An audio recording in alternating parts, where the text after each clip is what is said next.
Les États-Unis brisent le rêve palestinien d'une adhésion pleine et entière à l'ONU. Sans surprise, le pays a usé de son droit de veto fin jeudi au Conseil de sécurité pour mettre fin à la demande palestinienne datée de 2011.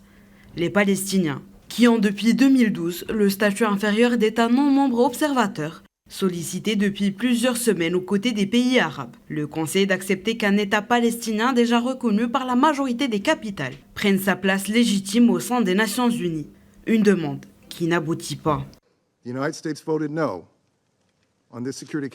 Les États-Unis ont voté contre cette résolution du Conseil de sécurité. Une fois de plus, les États-Unis continuent de soutenir fermement la solution des deux États. Ce vote ne reflète pas une opposition à la création d'un État palestinien, mais plutôt la reconnaissance du fait qu'elle ne peut résulter que de négociations directes entre les parties.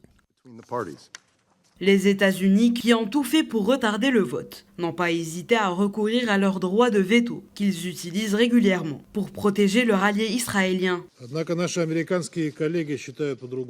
Nos collègues américains pensent différemment, puisqu'ils ont utilisé leur droit de veto pour la 5e fois depuis le début de l'escalade à Gaza. Ils ont une nouvelle fois démontré leur véritable attitude à l'égard des Palestiniens. Pour Washington, ils ne méritent pas d'avoir leur propre État. Ils ne sont qu'un obstacle à la réalisation des intérêts d'Israël. C'est pourquoi les États-Unis sont prêts à fermer les yeux sur les crimes commis par Israël contre les civils à Gaza jusqu'au dernier moment.